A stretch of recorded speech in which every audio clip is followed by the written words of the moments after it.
बिस्मिल्लाहिर्रहमानिर्रहीम। My dear students and viewers, अस्सलाम वालेकुम।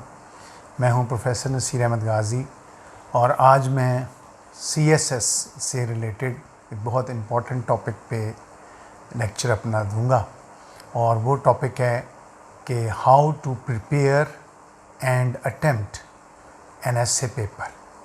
जैसे कि मैंने आपके, और ये पार्ट बी होगा मेरी पिछली वीडियो का जो CSS पे मैंने की थी, और उस वीडियो में भी मैंने आपको बताया था कि आपके 6 कंपलसरी पेपर हैं और 6 आपने ऑप्शनल पेपर लेने हैं। उन 6 कंपलसरी पेपर्स में सबसे इम्पॉर्टेंट जो 2 कंपलसरी पेपर है वो है एक ऐसे राइटिंग और दूसरा है कंपोजिशन, यानी प्रेसिएंट कंपोजिशन। और मैंने कहा था कि बेसिकली 95% स्टूडेंट्स की फेलियर की वजह जो है वो या ऐसे बनता है या कंपोजिशन और ग्रामर बनता है। तो जैसे मैंने आप तब कहा था कि मैं नेक्स्ट वीडियो जो अपनी लाऊंगा वो सिर्फ ऐसे के बारे में होगी, तो आज का मेरा लेक्चर जो है वो सिर्फ ऐसे के बारे में होगा कि how to prepare an essay and how to write an essay in the paper, कि कौन कौन सी ऐसी चीज़ें हैं जिनका आपने ख्याल रखना है। ठीक है, तो इस वीडियो को बड़ी ध्यान से एंड तक सुनिएगा। ठीक है, अब नेक्स्ट वीडियो जो मेरी होगी वो होगी कंपोजिशन के बारे में, उसमें प्रेसी और कंपोजिशन के बारे में होगी। ठीक है, वो पार्ट 3 होगा। अब हम देखते हैं कि आज की जो वीडियो है उसकी आउटलाइन मैं पहले आपके सामने डिस्कस करता हूँ कि क्या क्या चीज़ें हैं जो मैं आज डिस्कस करूँगा इस वीडियो में।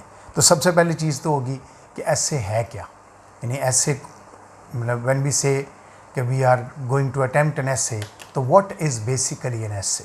ठीक, फिर टाइप्स ऑफ ऐसे, कितनी किस्म के ऐसेज हैं जो पेपर में आते हैं। ठीक है, जहाँ पिछले वीडियो में भी आपको कहा था काफ़ी क्वेश्चंस आपको आते हैं, 7-8 ऐसेज आते हैं, एक लिखना होता है। ठीक, फिर थर्ड है डिफरेंट एस्पेक्ट्स रिलेटेड विद ऐसे, कि ऐसे के साथ रिलेटेड जो मुख्तलिफ एस्पेक्ट्स हैं उसकी हर चीज़ का ध्यान रखना है, उसकी मतलब मार्क्स कितने हैं वो एक्सेट्रा एक्सेट्रा। फिर उसके बाद पार्ट्स ऑफ एन ऐसे, वेरी वेरी इंपॉर्टेंट, कि ऐसे को हमने कितने पार्ट्स में डिवाइड करना होता है। एंड देयर 3 पार्ट्स, एक है बिगनिंग, फिर होगा द मेन बॉडी यानी middle part, and then the conclusion. ठीक, कैसे उसको करना है आगे बताता हूँ।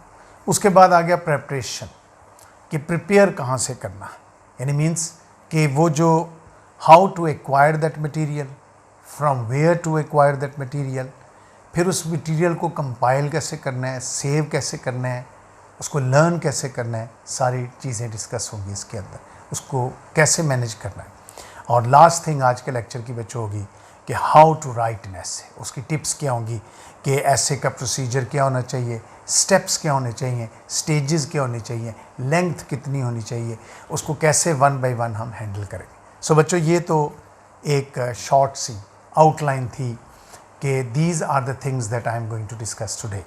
सो it's going to be a very important essay, especially उन एस्पायरेंट्स के लिए जिन्होंने अक्टूबर में अप्लाई कर दिया है और आगे उन्होंने CSS का पेपर देना है, उनके लिए ये वीडियो इंतहाई इंपॉर्टेंट है। इसलिए इंतहाई इंपॉर्टेंट है, ये पार्ट बी है मेरी पिछली वीडियो का, लेकिन it's going to be very important क्योंकि इसके एक एक पॉइंट को आपने समझना है। मैंने पहले जैसा कहा, मैं जो भी आपके साथ डिस्कस करता हूँ मैं पूरी तहकीक करता हूँ, रिसर्च करता हूँ, इवन कंसल्ट भी करता हूँ लोगों से जो इससे रिलेटेड होते हैं, चाहे वो स्टूडेंट्स हों चाहे वो टीचर्स हों, ताकि जब आप तक जो बात पहुंच जाए वो ऐसी बात हो जो कि सिर्फ मेरी बात ना हो, बल्कि वो एक ऐसा ट्रेंड हो, ऐसी टेक्निक हो that has been followed by even academies, followed by even good teachers, followed by even good students. ठीक, तो सबसे पहले हम देखते हैं पहला पॉइंट हमारी आउटलाइन का कि व्हाट इज़ एन ऐसे। तो बच्चों, ऐसे जो है बेसिकली अगर जनरल सेंस में देखा जाए तो ऐसे क्या होता है, ऐसे इज़ ए प्रोज कंपोजिशन। तो ऐसे क्या है, एक प्रोज कंपोजिशन है, यानी एक कंपोजिशन है which is written in the form of prose with a focused subject of discussion. So very important thing इसमें क्या आ गई कि फोकस्ड सब्जेक्ट ऑफ डिस्कशन होगा। इसका मतलब है कि ऐसे जो है बेसिकली एक प्रोज कंपोजिशन है, एक आप कंपोज करते हो, एक आर्टिकल कंपोज करते हो, एक ऐसे कंपोज करते हो, लेकिन किस पे करते हो, एक फोकस्ड सब्जेक्ट। और वो सब्जेक्ट जो नेचुरली आपको दिया जाता है और उनमें से आप खुद चूज़ करते हैं कि this is my subject which I am going to attempt in the paper. दूसरी सेंस में अगर देखें तो essay is a literary device, very important thing, essay is a literary device, ये भी एक डिवाइस है, एक टेक्निक है of sending your message for saying almost everything about almost anything. So look, saying almost everything, हर चीज़ about anything. So means topic can be any, वो मैं आगे आता हूँ topic की तरफ, लेकिन you have under that topic they can ask you anything and you can write anything, but whatever you are going to write it should be relevant. Irrelevant इसलिए हम देखेंगे कि जो मटेरियल प्रिपेयर करेंगे वो बहुत ज़्यादा होगा, लेकिन जो हम पेपर में कंपोज करके आएंगे, सो याद करें मटेरियल प्रिपेयर करना और चीज़ है, अलग आर्ट है, कंपोज करना एक अलग आर्ट है, ठीक। उसके बाद अगर हम देखें कि व्हाट इज़ एन एसे, एक तीसरे तरीके से अगर उसको देखें तो essay is a piece of writing, a package of information, very important phrase, a package of information. और कैसी इंफॉर्मेशन है? Not haphazard, targeted information. ये नहीं कि जो आपके दिल में आया मन में आया लिख दिया, no, it's a targeted information that shows writer's knowledge, and who is the writer? You are the writer. Writer's knowledge about a particular topic, कि राइटर की नॉलेज का क्या चीज़ बताता है ऐसे, कि राइटर की क्या नॉलेज है, राइटर क्या लिख रहा है। ये तो एग्जामिनर ने देखना है। देखो एग्जामिनर ने आपकी एक तो नॉलेज चेक करनी कि आप उस स्पेसिफिक टॉपिक पे how much work you have done, how much examples you have, how much knowledge you have, how much data you have collected, और to the point contextual data, ठीक। And also his style of writing, और यही examiner ने भी देखना होता है कि ऐसे क्या है, एक तो पीस ऑफ इंफॉर्मेशन है और एक पर्टिकुलर टॉपिक पे आपकी piece of a package of information है, लेकिन it also tells two things. One, your knowledge about a particular subject. Second, your style of writing. So look, style of writing does matter. कैसे लिखना है, अंदाज क्या होना चाहिए, वर्डिंग कैसी होनी चाहिए, वोकैबुलरी कैसी होनी चाहिए, ये सारी चीज़ें आगे चल के हम डिस्कस करते हैं। सो बच्चों ये तो थी एक जनरल सी एक इंट्रोडक्शन, एक डेफिनेशन किसकी, कि ऐसे जो है वो क्या होता है। अब आ जाते हैं कि types of essays, very important, क्योंकि हम जब एसेस प्रिपेयर कर रहे हैं बच्चों तो हमें ये तो पता होना चाहिए कि पेपर में हमें एसेस किस तरह के आने हैं, ताकि हम उन्हीं लाइंस पे काम करें। मैंने पहले कहा, you are not going to do things haphazardly, you have to be very methodical, you have to be very technical, you have to be very targeted. Preparation भी तो टारगेटेड होनी चाहिए। तो उसके लिए मुझे पहले ये तो पता हो, और ये पता कैसे चलता है? See the past papers, last 5 years के पेपर्स देखें, 10 ईयर्स के पेपर देखें, आपको एक लाइन ऑफ एक्शन मिल जाता है कि इस तरह के एसेस जो हैं वो हर दफ़ा पूछे जाते हैं। So mostly there are 5 types of essays, उसकी मैं एग्जाम्पल भी बाद में देता हूँ। Number 1 is issue based essays, कि वो एसेस जो किसी इशू पे लिखे जाते हैं, वो इशू नेशनल भी हो सकता है, वो इंटरनेशनल भी हो सकता है। देन आर्ग्यूमेंटेटिव एसेस, यानी ऐसा एसे जिसमें आपका आर्ग्यूमेंट लिया जाएगा, either you will speak in favour or you will speak disagree with the statement, but you have to give solid arguments. और आपको पता है arguments without examples, without quotations, without data possible नहीं होती। You have to be very argumentative in your approach. So दूसरी किस्म ये होती है, और ये हर साल होते हैं, यानी ये वो 5 किस्में हैं जो हर पेपर आप जब एट रैंडम पेपर खोल के देख लें उनमें आपको ये एसेस जो है वो नज़र आ जाएंगे। उसके बाद है एब्स्ट्रैक्ट एसेस। एब्स्ट्रैक्ट एसेस, इनको आप इमेजिनेटिव एसेस भी कह सकते हैं। Essays that basically are there to see how creative you are, how imaginative you are, आप खुद कितना सोचते हो। यानी आपको एक दुनिया के बारे में जो नॉलेज है उसको अगर आपको खुद कंपोज करना पड़ जाए, क्रिएट करना पड़ जाए, तो आप कैसे करोगे? अभी मैं एग्जांपल भी दूंगा आपको।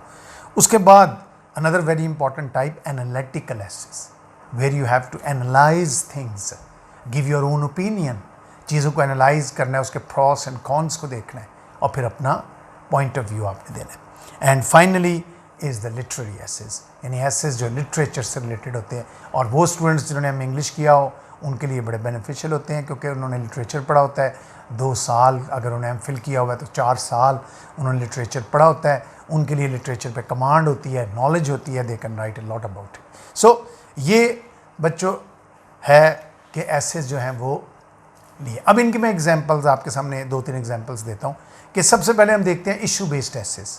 तो किस तरह के इश्यूज़ पेपर में पूछे जाते हैं। कश्मीर इशू, बर्निंग इशू है हमारे आजकल, फिर बर्निंग इशू है।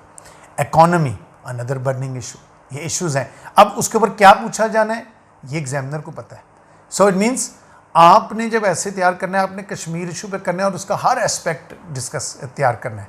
पेपर में हर एस्पेक्ट तो नहीं आना, पेपर में हो सकता है कोई एक एस्पेक्ट आ जाए। और बड़े स्टूडेंट्स के फेल होने की वजह ये होती है कि स्टूडेंट्स जो हैं वो करते क्या हैं, वो जो कुछ तैयार किया हुआ ना सब कुछ तो लिखाते हैं।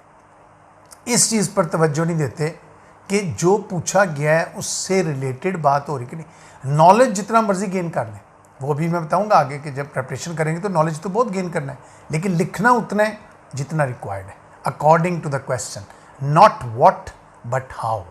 What is your material, the material. फर्ज करें एक टॉपिक पे आपने 50 सफ़े तैयार कर लिए हुए, पॉइंट्स बना लिए हुए, that is what. But how you are going to produce it in the paper, it depends on the topic of and the thing that is asked in that topic, पूछा क्या गया उसके अंदर, ठीक। फिर मसलन good governance issue, terrorism big issue, women, problems of women, right of women very important, energy crisis very very important, corruption very. अब देखो ना ये सारे वो इश्यूज़ हैं बच्चे जो हमारे मुल्क के बर्निंग इश्यूज़ हैं। फिर मीडिया और फिर डेमोक्रेसी। अब ये सारे सब मैंने टॉपिक में से कोई भी कोई पेपर आप उठा के देख लें, आप 2019 का देख लें, 20 का बल्कि देख लें जो हुआ था, 20 का पेपर देखें, 19 का पेपर, पिछला पेपर कोई भी उठा के देख लें, आप देखोगे कि ये सारे टॉपिक्स इनमें से कोई ना कोई ज़रूर आया होता। सो इशू बेस्ड टॉपिक्स इस तरह के हो सकते हैं।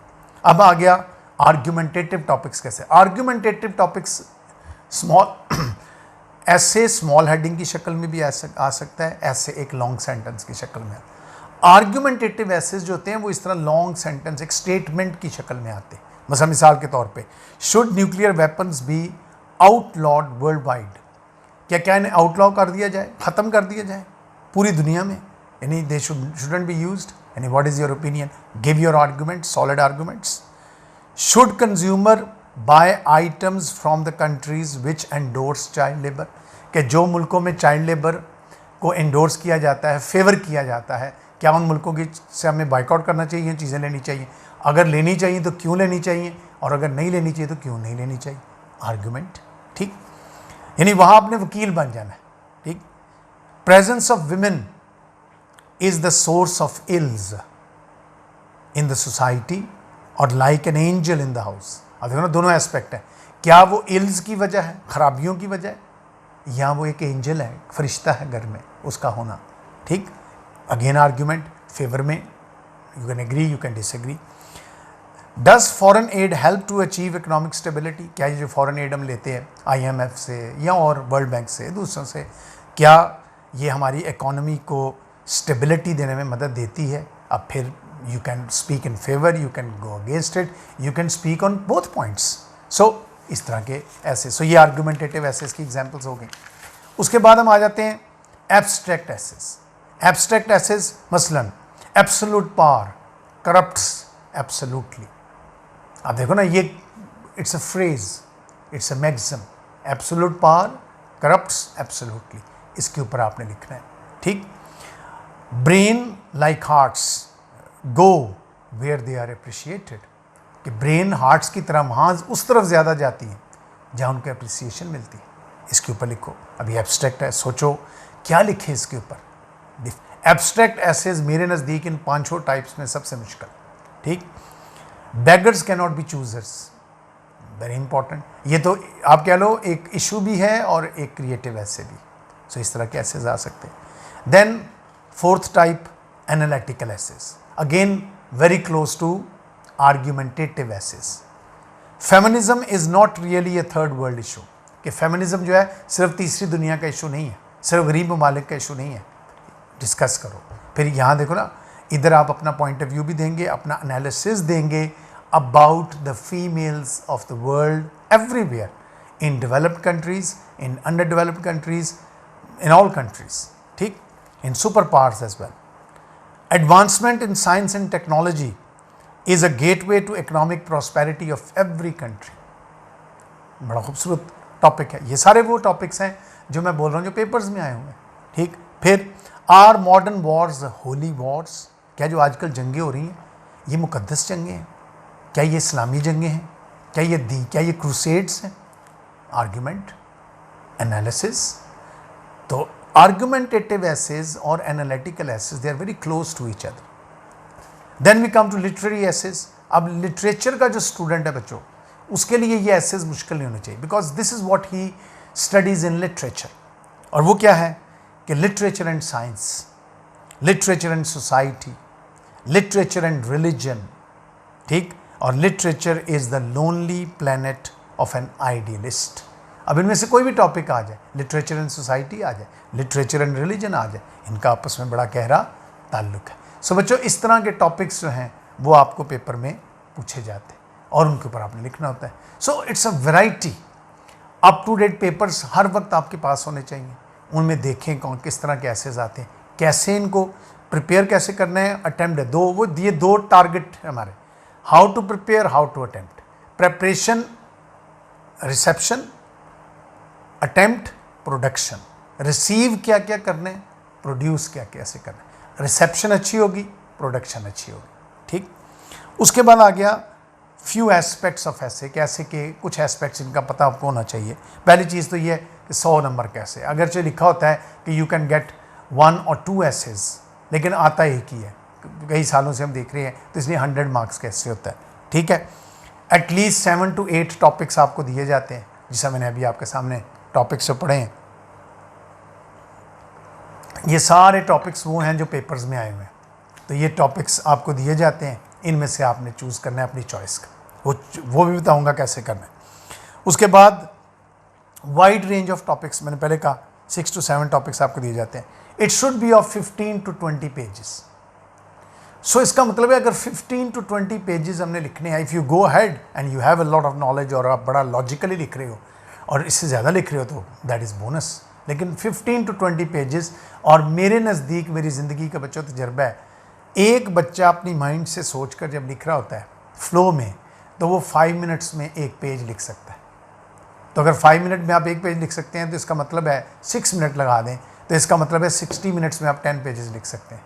तो इसका मतलब है कि 120 मिनट्स में आप 20 पेजेस लिख सकते हैं। इसका मतलब है 2 घंटे में आप ऐसे लिख सकते हैं, तो 1 घंटा आपके पास स्पेयर है। कैसे यूज़ करना है आगे चल के बताता हूँ। सो 2 to 3,000 वर्ड्स होने चाहिए। आम तौर पे आप देखो ये जो एक पेज होता है इसके अंदर 200 वर्ड्स आते हैं। 10 पेजेस हुए तो 2000 वर्ड्स तो ये हो गए, तो 2 to 3 में 15 पेजेस में ख़त्म हो गया। तो इसका मतलब ये हुआ कि examiner is not going to see your length only. Yes, length will matter. अब 5 सफ़े का ऐसे लिख दें तो मैटर तो नहीं करेगा, चाहे कितना ही अच्छा क्यों ना हो, लेकिन कुछ कम अज़ कम होना चाहिए, कम अज़ कम 15 सफ़े का तो होना चाहिए, ठीक है। लेकिन 15 सफ़े कैसे बनाने, it's not an easy task, it's something very difficult. उसके बाद हम आ जाते हैं बहुत इंपॉर्टेंट चीज़ पे, और वो है पार्ट्स ऑफ एन एसे। एक ऐसे के पार्ट्स कितने होते हैं जब हम लिखते हैं तो इसको, और ये देखो ये नॉलेज हमें पहले पता होना चाहिए। ये वो नॉलेज है जो पेपर अटेम्प्ट करने से पहले मुझे पता होना चाहिए कि मैंने ऐसे के पार्ट्स मुझे पता हो। सबसे पहला पार्ट होता है इंट्रोडक्शन। जो इंट्रोडक्शन का पार्ट होता है वो मैं एंड पे बताऊंगा कि इसको लिखना कैसे है, लेकिन उसमें क्या क्या चीज़ें लिखनी होती है, नॉलेज क्या है। उसमें आपने अपने टॉपिक को इंट्रोड्यूस करवाना होता है। ये नहीं कि एक टॉपिक है तो आप जर्नल से आपने एक रट्टा लगाया हुआ स्टार्ट लिखा हुआ पकड़ के आप लिखना शुरू कर देना। आपको पता होना चाहिए कि whatever the topic is I have to discuss that topic, start with that topic, hit that topic, directly, ठीक। थीम स्टेटमेंट, जो उसकी थीम स्टेटमेंट है वो आपने देनी है। शो योर स्टैंड्स, अपना स्टैंड्स आपने शो करना है उसमें, कि आप जो भी आपका स्टैंड्स है, चाहे वो एनालिटिकल ऐसे है या आर्ग्यूमेंटेटिव है, एक स्टैंड्स आपको लेना पड़ेगा कि मेरा नुक्ता नज़र ये है। वो नुक्ता नज़र क्या है वो आपने स्टार्ट में बताना है, आगे तो आपने प्रूव करना है। स्टार्ट में आपने ये चीज़ें बतानी, उसके बाद आप एग्री करते हो, डिसएग्री करते हो, दैट्स अप टू यू। ये सारी चीज़ें कि आप एग्री कर रहे हैं, डिसएग्री कर रहे हैं, your stands about it is positive और इट इज़ नेगेटिव और it is mixed, two ways, both ways, you have to discuss it in the beginning. कितना बिगनिंग होना चाहिए आगे चल के बताता हूँ। दूसरा आता है main body, middle part, the lengthiest part. अगर फर्ज करो आपका इंट्रोडक्शन एक पेज का हुआ है और एक पेज का आपका एंड है, या फर्ज करें आधे पेज का इंट्रोडक्शन और आधे पेज का एंड है, तो एक पेज हो गया। बीच के जो 14 सफ़े हैं that is your main part, main body, middle part. इसमें क्या क्या कुछ होना चाहिए? इसमें पहली चीज़ होनी चाहिए, it consist all information about the, सारे टॉपिक की आपकी इंफॉर्मेशन उसके अंदर आनी चाहिए मिडल पार्ट में। यानी जो आपने शुरू में कह दिया उसको अब आप प्रूव कर रहे हो और वो सारा प्रूव कर रहे हो। You have to give your information about it, your arguments about it, your statements about it, everything would come in the middle part. फिर रिटन इन सेपरेट पैराग्राफ्स, इसको हमेशा सेपरेट पैराग्राफ्स में लिखें और इक्वल पैराग्राफ्स में, ये भी ज़हन में रखें। जब तैयार तो करते वक्त आप कितना कुछ तैयार कर सकते हैं, लेकिन उसको जब लिखें ना इक्वल पैराग्राफ्स, यानी फर्ज करें आप एक पेज का एक पैराग्राफ बना रहे हैं तो कुछ करें एक एक पेज का पैराग्राफ, एक पेज में 2 बना रहे हो तो 2 चलने चाहिए, ताकि वो ब्यूटी, इसको हम कहते हैं एस्थेटिक ब्यूटी, एक ऐसे की एस्थेटिक ब्यूटी भी होनी चाहिए। It should look good, appearance wise भी पता लगे, बड़े अच्छे तरीके से हेडिंग्स दी हुई हैं, बड़ा खूबसूरत तरीके से हैंडल किया हो।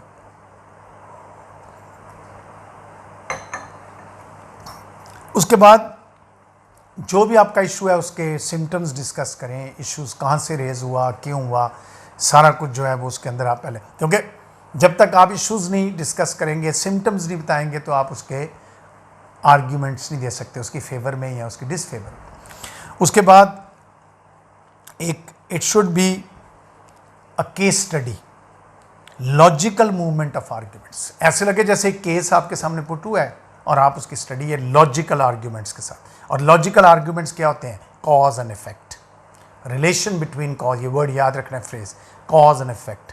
Every previous thing should lead to the coming thing, previous and proceeding, this is they should be a relation between. ये ना लगे पीछे कुछ और बात थी आगे कुछ और नहीं, बात में से बात निकल रही।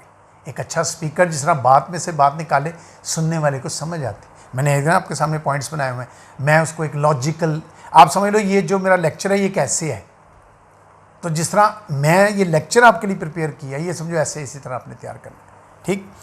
उसके बाद मैक्सिमम एग्जांपल्स दें, लॉजिकल हों, फिर कॉन्टेक्सचुअल हों, मैक्सिमम डाटा उसमें, जो आपके पास डाटा है, नॉलेज, डाटा मीन्स नॉलेज, जो आपके पास सॉलिड आर्ग्यूमेंट्स हैं, सॉलिड डाटा है कि ये चीज़ फलानी ऐसे है, ऐसे है, ऐसे है, कहाँ से लेना है अभी आगे बताऊंगा।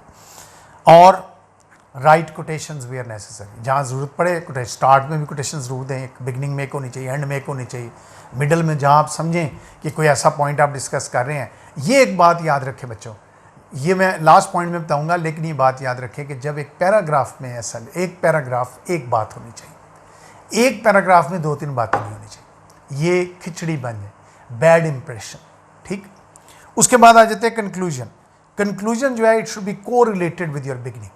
जो बात आपने बिगनिंग में स्टार्ट की थी वो रिजॉल्व होनी चाहिए at the end. Beginning is where the issue is raised, beginning is where your statement is raised, beginning is where you have given your stands.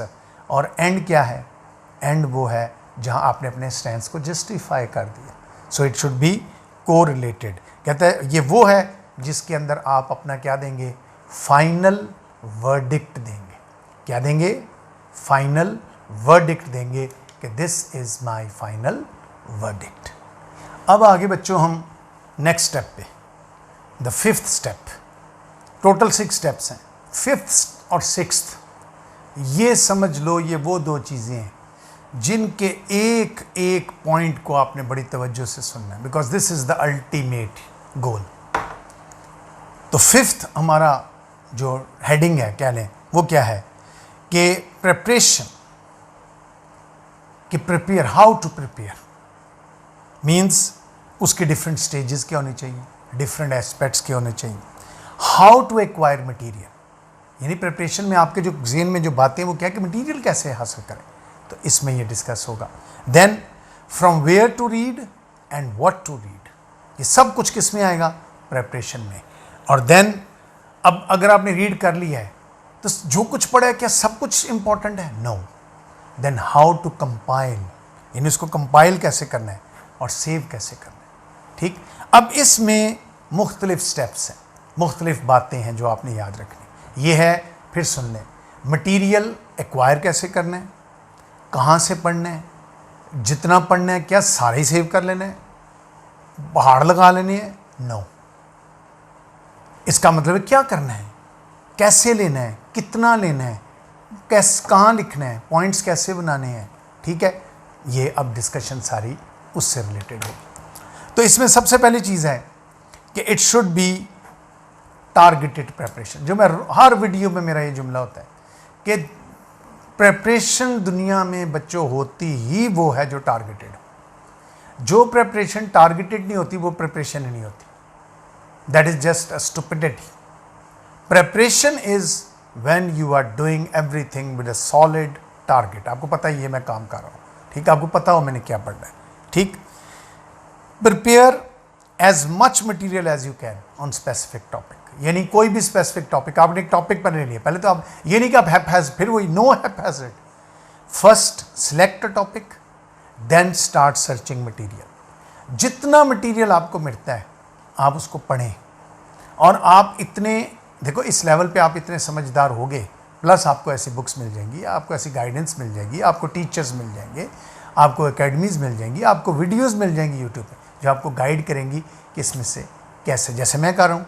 ठीक, तो आपने पढ़ना है मटीरियल जितना जहाँ से मिलता है एक टॉपिक के ऊपर मटीरियल, टॉपिक नहीं छोड़ना, जगह नहीं छोड़नी, जहाँ से मिला पढ़ो, पढ़ के उसमें से फिर अपना मटीरियल हासिल करो। Underline the main points, make your register, उसके ऊपर वो पॉइंट्स लिखते जाएं। Every topic that you prepare make points of that topic, don't make essays, यानी आपने एक आर्टिकल पढ़ा है पूरा और आप पूरा आर्टिकल ही बैठ के लिखना शुरू कर दें, नो। एक आर्टिकल पढ़ा है, फर्ज करें एनर्जी क्राइसिस पे आपने पढ़ा है, इकोनॉमी पे पढ़ा है, गुड गवर्नेंस पे पढ़ा है, किसी भी इशू पे पढ़ा है, कश्मीर इशू पे पढ़ा है, मटीरियल जो पढ़ा है एक आर्टिकल में से आपको मिला, बड़ा अच्छा, बड़ी अच्छी बुक मिली, उसमें से गुड पॉइंट्स अपने रजिस्टर पे नोट करें। आपके रजिस्टर के चैप्टर का नाम होगा, टॉपिक का नाम होगा कश्मीर इशू। अब आप पॉइंट्स लिखते जा रहे हैं, पॉइंट्स लिखते जा रहे हैं, लिखते जा रहे हैं, लिखते जा रहे हैं। और एक फ़र्ज़ करें एक जगह से आपने लिया, एक मैगज़ीन से आपने फ़र्ज़ करें लिया, तो आपने वो उसमें से आपको बड़ा अच्छा टॉपिक लिखा हुआ था कश्मीर के ऊपर, रीसेंट रिसर्च थी या किसी के आर्ग्यूमेंट थे, आपने उसमें से जब पढ़ा तो उसमें से आपको 10 पॉइंट मिल गए, तो 10 पॉइंट तो ये हो गए। अब कहीं और से पढ़ो, फिर कहीं और से पढ़ो, पढ़ते चले जाओ, जहाँ जहाँ से मटीरियल आपको मिलता है। कहाँ कहाँ से मिल सकता है मैं अभी आपको बताता हूँ आगे कहाँ कहाँ से मिल सकता है। ठीक, so try to cover all the aspects of that topic. Topic एक ले लिया ना आपने, मैंने मिसाल आपको दे दी कश्मीर इशू, तो आपने ये नहीं देखना कि कश्मीर इशू को आप प्रेजेंट पर्सपेक्टिव में देख रहे हैं, आपने उसको हर एंगल से देखना है। जब से कश्मीर इशू शुरू हुआ है तब से लेके आज तक क्या क्या डेवलपमेंट हो सकता है, वो आज ना आपको मिले, कुछ आपको पुरानी किताबों में से देखना पड़े। Search it and note it down, her cheese note कर लो, लिखनी हर चीज़ नहीं है, पेपर में हर चीज़ लिखनी नहीं, लेकिन नोट डाउन करनी हर चीज़। ठीक, देन रीड न्यूज़पेपर्स, न्यूज़पेपर्स पढ़ें, डॉन पढ़ें, इकोनॉमिस्ट पढ़ें, और कोई न्यूज़पेपर जो भी आपको अच्छा लगता है न्यूज़पेपर पढ़ो। गेट अपडेटेड इन्फॉर्मेशन, वहाँ से आपको अपडेटेड इन्फॉर्मेशन मिलती है नेशनल इश्यूज़ के बारे में, इंटरनेशनल इश्यूज़ के बारे में। वो कहाँ मिलती है, वो 2 जगहों पे मिलती है, न्यूज़ में मिलती है या एडिटोरियल कॉलम्स में मिलती है, दोनों जगह से पढ़ो। फिर पढ़ो, पढ़ के उसके पॉइंट्स बनाओ, पॉइंट्स लिखते जाओ, लिखते जाओ, लिखते जाओ। अपना एक रजिस्टर बना लो जिस पे आपने कश्मीर इशू की हेडिंग दी है, तो उसके बाद कश्मीर इशू से रिलेटेड जहाँ से भी आपको मटेरियल मिल रहा है आप उस पर लिख रहे हैं। फ़र्ज़ करें एनर्जी क्राइसिस का आप लिख रहे हैं, वहाँ रोल ऑफ वुमेन के ऊपर है लिख रहे हैं, डेमोक्रेसी के ऊपर आप उसके फ़र्ज़ करें 20-20 सफ़ों के पार्ट्स बनाने अपने रजिस्टर के, और वो रजिस्टर का नाम हो ऐसे, यानी 20 सफ़े या 15 सफ़े या 20 सफ़े आप छोड़ दें उसके लिए, ऐसे के लिए, इसके लिए कश्मीर के लिए, फिर अगले 20 पे डेमोक्रेसी शुरू कर दें, अगले 20 पे विमेन शुरू कर लें, अगले 20 पे एनर्जी क्राइसिस शुरू कर लें, और इंटरनेशनल कोई इशू है वो शुरू कर लें, टेररिज्म शुरू कर लें, वाटर क्राइसिस शुरू कर लें, कोई भी आप शुरू कर लें, बस उसको आप उसमें, तो वो जो 20 सफ़े, अब 20 सफ़ों में हो सकता है आपने एक जगह से आर्टिकल पढ़ा तो 1-1.5 पेज आपका कवर हुआ है, बाकी पढ़े हुए हैं, वो आपका स्पेस है टू राइट द मटीरियल। दूसरी ऑप्शन है अपना लैपटॉप लें, जो जो पॉइंट्स पढ़ते हैं लैपटॉप पे पॉइंट्स की शक्ल में कॉपी करते जाएं, वो उसमें ये फ़ायदा होगा, उसमें ये एडवांटेज, आप एक फ़ोल्डर में छोटे छोटे एसेज बना सकते हैं, एक फ़ोल्डर ले लें, फ़ोल्डर का नाम रख दें एसेज, और उसमें पहला ऐसे आप लिखें कश्मीर, दूसरा ऐसे लिखें, जो ऐसे है उसके अंदर जब भी चाहें आप एडिशन कर सकते हो, जब भी चाहें एडिशन कर सकते, फिर बाद में आपने जाके इसको कैसे यूटिलाइज़ करना है, मतलब वो भी जमा होता जाएगा, फिर सेव करते जाएं, या हर टॉपिक का अलग अलग फ़ोल्डर बना लें, मेन फ़ोल्डर हो ऐसे, उसके अंदर सब फोल्डर्स हों, एक कश्मीर इशू का हो, जो पढ़े कश्मीर के बारे में, but right in points, not paragraphs, not article. हाँ, डाटा मिल रहा है, डाटा लिखते जाओ, एग्जाम्पल्स मिल रहे हैं, एग्जाम्पल्स लिखते जाओ, जमा करते जाओ मटीरियल। ये तो वो पार्ट है जो प्रिपरेशन का पार्ट है। इस मटीरियल को फिर कैसे यूटिलाइज करना है आगे चल के बताता हूँ। सो एडिटोरियल कॉलम्स जैसा मैंने कहा पढ़ें, उन दोनों को पढ़ें। उसके बाद go to government official website, ये बहुत इंपॉर्टेंट है। देखें, कोई भी इंफॉर्मेशन है न्यूज़पेपर में आपको मिल सकती है, लेकिन न्यूज़पेपर बाइस्ड भी हो सकता है। तो हो सकता है वो न्यूज़ जो आपको दी जा रही है, इवन जो कॉलम निगार होते हैं वो भी बाइस्ड हो सकते हैं। सो वो अपने एडिटोरियल कॉलम में अपनी बाइस्ड जो ओपिनियन दे सकते हैं। For that case you have to depend on, और specially for the data, for examples, for the latest development of the country, you have to go to the government official website. उस website पे आपको latest information मिल जाती है Pakistan affairs के बारे में, history of Pakistan के बारे में, पाकिस्तान के जो रिलेशन है विद अदर कंट्रीज़ उसके बारे में, फिर जो बर्निंग और फ्रेश इश्यूज़ हैं, मतलब सी पैक हो गया, वाटर क्राइसिस हो गया, कोविड-19 हो गया, इसके बारे में आजकल क्या गवर्नमेंट कर रही है, कितने स्पेसिफिक फिगर्स आपको मिल जाते हैं, डाटा मिल जाता है, lot of information you get it. So get it from government websites. फिर उसका एक और बहुत बड़ा एडवांटेज होता है, गवर्नमेंट वेबसाइट से ही आपको प्राइम मिनिस्टर, प्रेसिडेंट, आपको असेंबली, मेंबर्स ऑफ असेंबली और इवन मिनिस्टर्स, इन तमाम चीज़ों के आपको मिल जाते हैं, रूल्स एंड रेगुलेशंस मिल जाते हैं कि what are the rules applied on them, what is the role assigned by the constitution to these people. President को क्या रोल दिया गया है, प्राइम मिनिस्टर को क्या। अब ये आपको अखबार से मिल सकता है, किसी आर्टिकल से मिल सकता है, लेकिन the best that you can get it is from the government website. ठीक, वहाँ से जाके हासिल करें। अच्छा, इसमें मुझे एक बात याद आ गई, इवन ये जो आप डाटा कलेक्ट कर रहे हैं, फर्स्ट करें मैंने डाटा कलेक्ट किया गवर्नमेंट की वेबसाइट से, मैं पेपर में मेंशन कर रहा हूँ कि पाकिस्तान का इस वक्त जीडीपी फ़र्ज़ करें ये है, और मैं उसमें साथ इन ब्रैकेट और डायरेक्टली आई कैन कोट कि ये डाटा जो है मैंने गवर्नमेंट की वेबसाइट से लिया है। You can mention it. आप अपना सोर्स ऑफ इंफॉर्मेशन जो लीगल है, ऑफिशियल है, उसका जिक्र पेपर में भी कर सकते हैं। ये कोई दैट डजंट हार्म योर कि ये जी इसने वहाँ से नकल किया है, कि ये नकल नहीं है, ये अकल है। ये आपने वहाँ से सोर्स लिया और आपने मेंशन किया कि ये मैंने सोर्स वहाँ से हासिल किया, ताकि आपको पता चले, एग्जामिनर को भी पता चले कि कौन सी अथॉरिटी है जिसने इसको ये इन्फॉर्मेशन दी। वो अथॉरिटी है गवर्नमेंट की वेबसाइट। अगर फ़र्ज़ करें एग्जामिनर उसे एग्री ना कर रहा हो तो एग्जामिनर गूगल पे लिख के चेक कर सकता है कि क्या इसके अदाद शुमार ठीक है या गलत। So you can even mention it. उसके बाद अगर इंटरनेशनल फ़र्ज़ करें इंटरनेशनल इंफॉर्मेशन आपने लेनी है तो उसके लिए CIA की जो फैक्ट बुक है वो देखें, CIA की वेरी इंपॉर्टेंट, BBC की देखें, और जो इंटरनेशनल चैनल्स हैं या न्यूज़पेपर्स हैं, मैगज़ीन्स हैं, उनको पढ़ा करें। लेकिन पढ़ना किस तरह, मैंने जो टेक्निक आपको बताई, जो मटेरियल जहाँ से मिले, मतलब CPAC के ऊपर आपको मटेरियल 10 जगह से मिलता है, 10 जगह से लो, अपने लैपटॉप में जहाँ आपने सी पैक का फोल्डर बनाया हुआ है उसके अंदर सारा ऐड करते जाओ, सारा नहीं, सिलेक्ट, पहले पॉइंट्स बनाओ, आर्टिकल पढ़ा है उसके पॉइंट्स बनाओ, पहले रफ, उनको फिर टाइप कर लो। रजिस्टर पे लिखना है रजिस्टर पे लिख लो। आजकल चूँकि मॉडर्न एरा है, हमारे ज़माने में रजिस्टर्स ज़्यादा यूज़ होते थे, आजकल बच्चे जो हैं वो लैपटॉप ज़्यादा, लेकिन मैं रजिस्टर को क्यों आज भी प्रेफर करूँगा, उसकी मेन वजह, बड़े ध्यान से सुनिए बच्चों, वो आपकी एक राइटिंग जो एबिलिटी है ना, ये जो मसल्स है ना बॉडी के, ये आपके हाथ लिख लिख के पेपर में थक जाते हैं। ये जो आदत है ना रोज़ पॉइंट्स बनाने की, ये देखा ना, ये मैं आपके लिए कैसे तैयार करता हूँ एक लेक्चर, वीडियो लेक्चर, तो ये लेक्चर के मैं पॉइंट्स बनाता हूँ। पहले मैं कुछ 100 पॉइंट्स लिखता हूँ, फिर उनमें से सिलेक्ट करके शायद 20, 25, 30 पॉइंट्स निकाल लेता हूँ। ठीक है, तो ये मैंने कितना काम किया, इसका मतलब मैंने भी लिखा। लिखने से आपके मसल्स डेवलप होते हैं। लैपटॉप से जो हिंड्रेंस है, फ़ायदा तो बहुत है, नीट एंड टाइडी मटेरियल आपको मिलता है, एवरलास्टिंग होता है। CSS के बाद फ़र्ज़ करें उदाहरण अब नहीं क्लियर हो सके, नेक्स्ट ईयर भी काम आ सकता है। लेकिन जो जो प्रॉब्लम है वो ये है, हिंड्रेंस है वो ये है कि it lessens your ability of writing skill.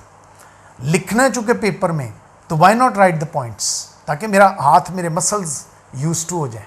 ये बड़ी इंपॉर्टेंट चीज़ है जो आपने याद रखनी। इंटरनेशनल जितने भी सोर्सेज हैं उनसे इंटरनेशनल सोर्सेज जो हैं वो आपने हासिल करने। उसके बाद इससे भी ज़्यादा इंपॉर्टेंट चीज़ आ गई, वो क्या है कि अपनी पर्सनल एबिलिटी, ये प्रिपरेशन का पार्ट है, this is part of preparation, कि मैं अपनी पर्सनल एबिलिटी, मैं हूँ ना स्टूडेंट, कैंडिडेट हूँ मैं, एस्पायरेंट हूँ मैं, how can I raise enhance my ability of writing an essay. This ज़रूरी तो नहीं मेरी बैकग्राउंड किसी अच्छे स्कूल से हो। अच्छे, मैंने अक्सर स्टूडेंट्स के इंटरव्यूज़ देखे हैं जिन्होंने CSS कर लिया हुआ है और वो उनकी इंग्लिश फ्लुएंसी बड़ी ज़बरदस्त है, वो या डॉक्टर्स हैं, इंजीनियर्स हैं, या किसी भी फील्ड से हैं, उनकी even before attempting for CSS exam बहुत अच्छी इंग्लिश बोलते थे, बहुत अच्छी इंग्लिश, उनकी बैकग्राउंड बड़ी ज़बरदस्त थी। अब सारे बच्चे तो ऐसे नहीं होते, मैं 90% ऐसे नहीं होते, 10% ऐसे होते हैं। जो 90% है उन्होंने तो अपनी एबिलिटी बढ़ानी है ना, वो इन्हेंस कैसे करनी है, वेरी इंपॉर्टेंट पॉइंट्स। एक परफेक्ट ग्रामर लें और उसको थॉरली पढ़ें। अब ये मैं उन स्टूडेंट्स को कह रहा हूँ, इवन जिन्होंने हम इंग्लिश भी किया हुआ है, जिन्होंने हम इंग्लिश नहीं किया हुआ उनके लिए तो वेरी वेरी वेरी कंपलसरी है ना। जिन्होंने इवन हम इंग्लिश किया भी हुआ है उनके लिए भी बड़ा इंपॉर्टेंट कि एक आप लें, ग्रामर लें, चाहे रनन मार्टिन की ले लें, माइकल स्वान की ले लें, रेमंड मर्फी की ले लें, वो आपकी मर्ज़ी है। आप बाज़ार में जाएं, देखें, 2-4 पेजेस देखेंगे, आपको आइडिया हो जाएगा किसकी लैंग्वेज आपको ज़्यादा इजी लग रही है, बस वो ले लें, एक ग्राम थॉरली उसको पढ़ें, इवन उसकी एक्सरसाइजेज भी सॉल्व करें ताकि आपकी प्रैक्टिस हो। ठीक, आपकी स्किल जो है उससे आपकी 2 चीज़ें बढ़ेंगी, ग्रामेटिकल नॉलेज और सेंटेंस स्ट्रक्चर आपका अच्छा होगा। यही मैटर करना है। पेपर में आपकी ग्रामर भी चेक होनी है, पेपर में आपका स्ट्रक्चर भी चेक होना है, स्टाइल में आएगा, पेपर में आपकी वोकैबुलरी भी चेक होनी है, पेपर में आपका नॉलेज भी, सिर्फ नॉलेज तो नहीं, आपका नॉलेज ढेर है लेकिन you can't communicate in the paper, useless, बेकार एक्सरसाइज होगी आपकी। ठीक, then practice exercise on daily basis. ये जो बुक के अंदर एक्सरसाइजेज हैं, डेली बेसिस पे उनको प्रैक्टिस किया करो ताकि आपकी अपनी एबिलिटीज़ इन्हेंस हो, आप इंग्लिश के यूज टू हो जाएं। Try to study English in English. Try to think in English instead of thinking in Urdu. दो ये पॉसिबल नहीं, क्योंकि उर्दू हमारे अंदर घुस गई हुई है, लेकिन आप इतना प्रैक्टिस करें, इतनी प्रैक्टिस करें, इतनी प्रैक्टिस करें कि एक स्टेज आ जाए कि you start thinking in English as well. फिर उसके बाद रीड न्यूज़पेपर्स एंड मैगजीन, जैसे मैंने कहा, जितना देखो, reading improves your writing.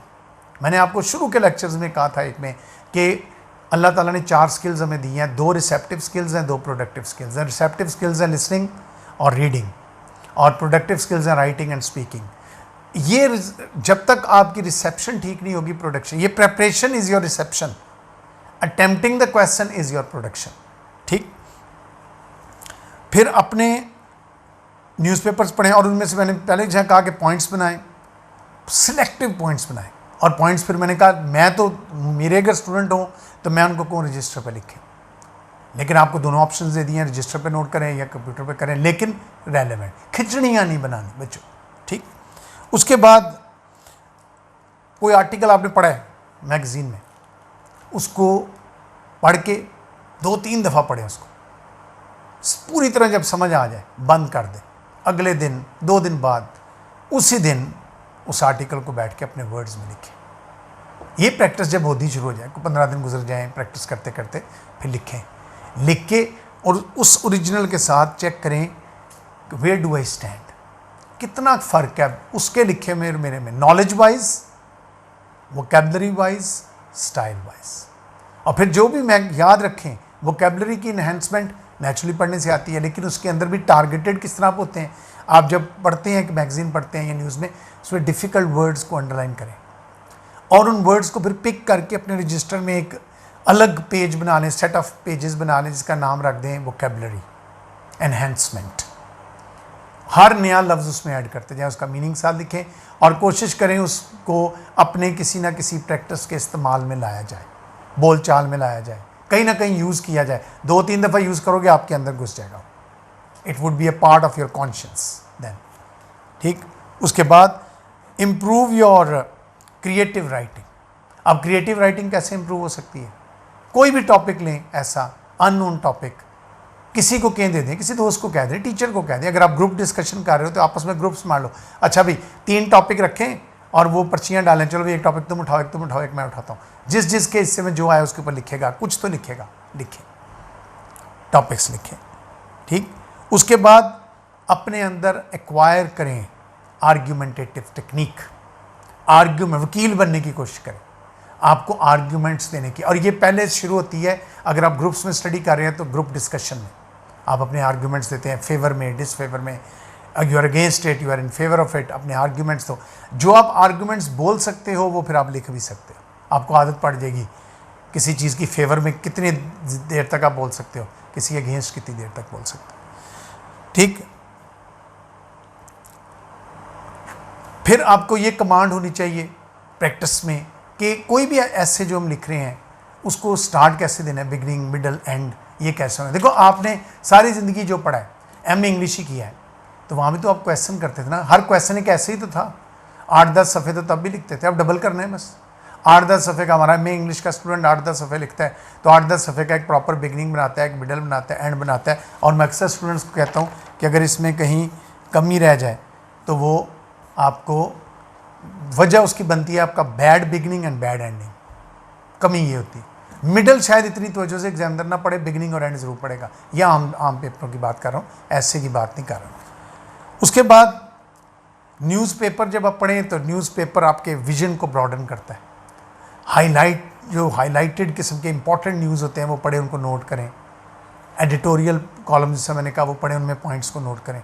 Note करना बहुत ज़रूरी, ये वो मटीरियल है जो आप कलेक्ट कर रहे हो, और नोट करते जाएं, करते जाएं, करते जाएं। फिर जब आप उसको प्रिपेयर करोगे, आपके पास फ़र्ज़ करें एक ऐसे के 100 पॉइंट आ गए हैं, जब आप दोबारा उसको करोगे ना तो शॉर्ट लिस्टिंग होनी शुरू हो जाएगी। आप उसमें से कितने पॉइंट्स हो गए, यार ये नहीं ठीक, ये क्रॉस कर दो। ये जब मैंने अभी मिसाल दी कि मैंने फ़र्ज़ करें ऐसे टॉपिक तैयार करना था, मैंने इसको 100 पॉइंट्स लिखे थे, फिर बाद में 50 रह गए, 50 में से भी 30 रह गए, मैं मिसाल दे रहा हूँ। तो ये शॉर्ट लिस्टिंग होती है, लेकिन जो रह गए वो रेलिवेंट थे।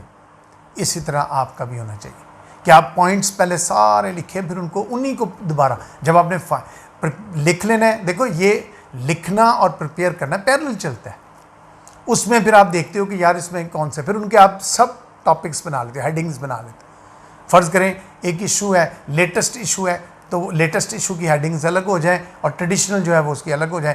पेपर में अब ट्रेडिशनल पूछा गया तो ट्रेडिशनल वाली बातें लिखेंगे, लेटेस्ट पूछा गया तो लेटेस्ट वाली बातें लिखेंगे। तो इस तरह आप उसको अलग अलग कर सकते हो।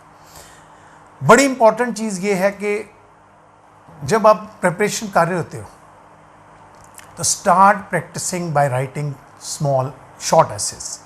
जिस तरह आप बीए में लिखते हैं 4 से 5 सफ़े का ऐसे है ना, कोई टॉपिक ले लें, खुद ही ले लें, यानी वाटर क्राइसिस ही ले लें, उसमें पहले 4-5 सफ़े का ऐसे लिखें, फिर डेली बेस पे डेली एक ऐसे लिखने की आदत डालें। ठीक है, उसमें आप CSS PMS की जो शॉर्ट एसेस की बुक है उस बुक से भी फ़ायदा उठा सकते हैं। वो बुक को पढ़ें, उसमें बड़े सैकड़ों टॉपिक्स दिए हुए हैं, उनमें से आप लें, उनमें से कोई टॉपिक लें, वहाँ से पढ़ें, फिर अपने वर्ड्स में उसको लिखें, किसी टीचर से चेक करवाएं।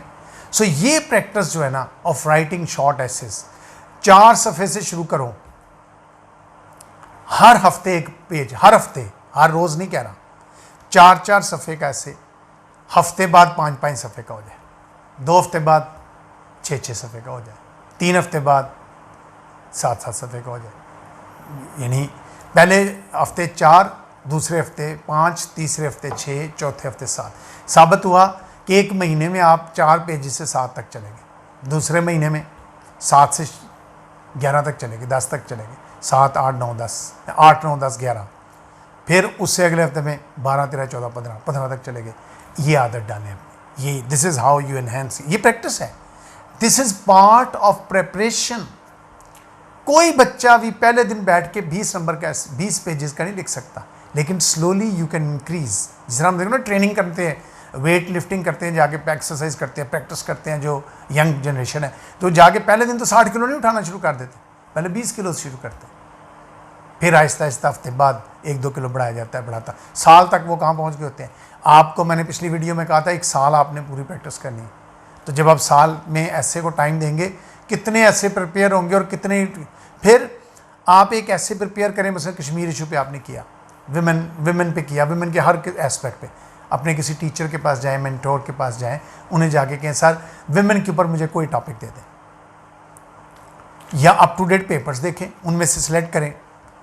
फिर वो जैसा मैंने कहा कि विमेन के ऊपर 2-3, अगर आप ग्रुप डिस्कशन, ग्रुप स्टडी कर रहे हो, 3-4 दोस्त मिलकर कर रहे हो, तो आप 3-4 विमेन के बारे में 3-4 जो एसेज आए हुए हैं पेपर में, आप वो एसेज जो है पर्चियाँ डालें और फेंकें, सारे उठाओ भाई, जिसके हिस्से में जो पर्ची आए वो वाला ऐसे लिखे, तो वो ऐसे लिखे। इसका मतलब क्या होगा, वो एक टॉपिक एक प्रिपेयर हुआ है आपके पास 100 पेजेस का, 100 पॉइंट्स का, 50 पॉइंट्स का क्वेश्चन क्या पूछा गया है, कोई एक, तो 4 डिफरेंट क्वेश्चन है, सारे एक जैसा लिखेंगे नहीं लिखेंगे, यही देखना, not what but how, so that material is. लेकिन देखो how is your target, but how can not be achieved without what के बगैर हाउ तक नहीं आप पहुंच सकते।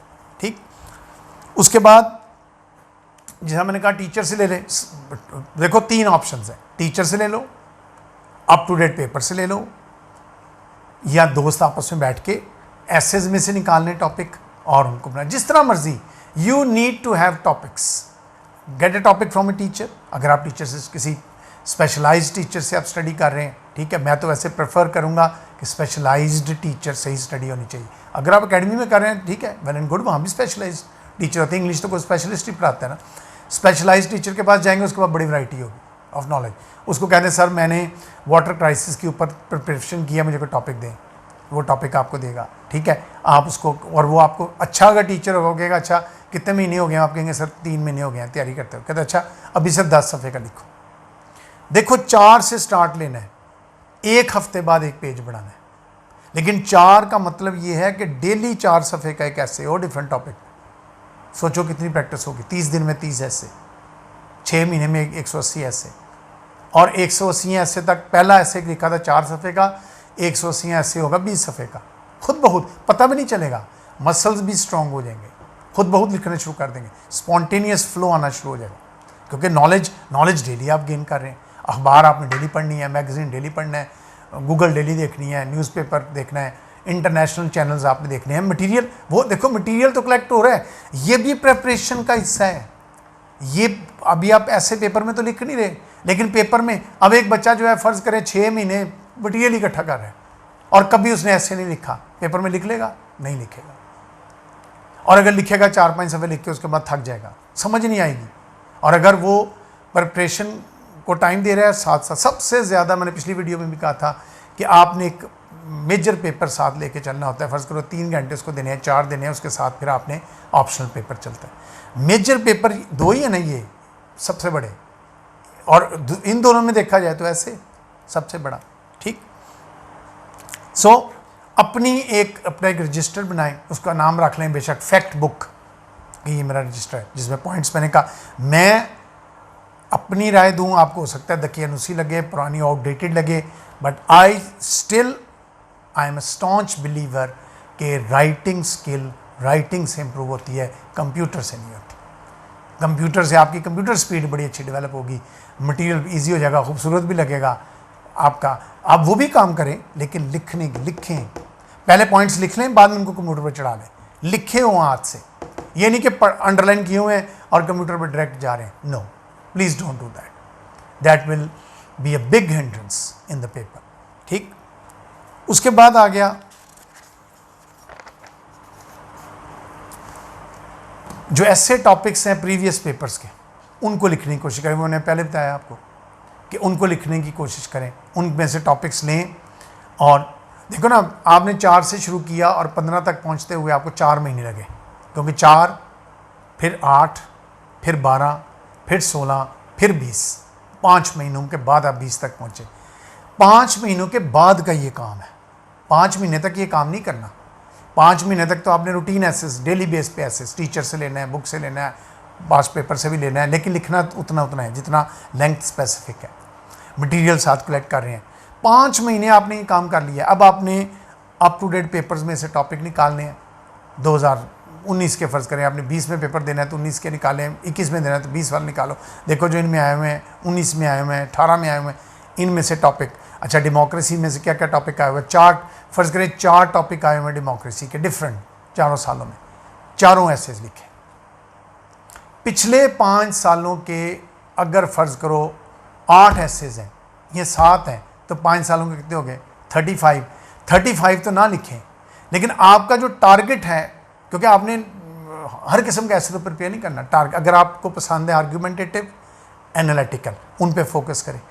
उनमें जितने आए हुए हैं, फ़र्ज़ करें इन 5 सालों में 20 ऐसे थे जो इन टॉपिक्स पे आए हुए थे, एनालिटिकल टाइप्स पे आए हुए थे, एनालिटिकल या इशू बेस्ड। बच्चे इशू बेस्ड पे बड़ा अच्छा लिखते हैं, इशू बेस्ड, एनालिटिकल, आर्ग्यूमेंटेटिव, ये 3 फ़र्ज़ करें। और चौथा अगर आप लिटरेचर के स्टूडेंट हैं तो लिटरेरी, ये 4 हैं फ़र्ज़ करें। तो इन 4 पे अगर एक ऐसे आया तो 4 ऐसे हो गए, 5 पेपरों में 20 ऐसे हो गए। ये 20 ऐसे 5 महीने बाद, 6 महीने बाद, जब आपकी सारी तैयारी हो चुकी होगी, मटेरियल पास होगा, मैगज़ीन्स आपने पढ़े हुए हैं, बुक्स पढ़ी हैं, पॉइंट्स बनाए, पॉइंट्स, हर चीज़ के पॉइंट्स बनाए।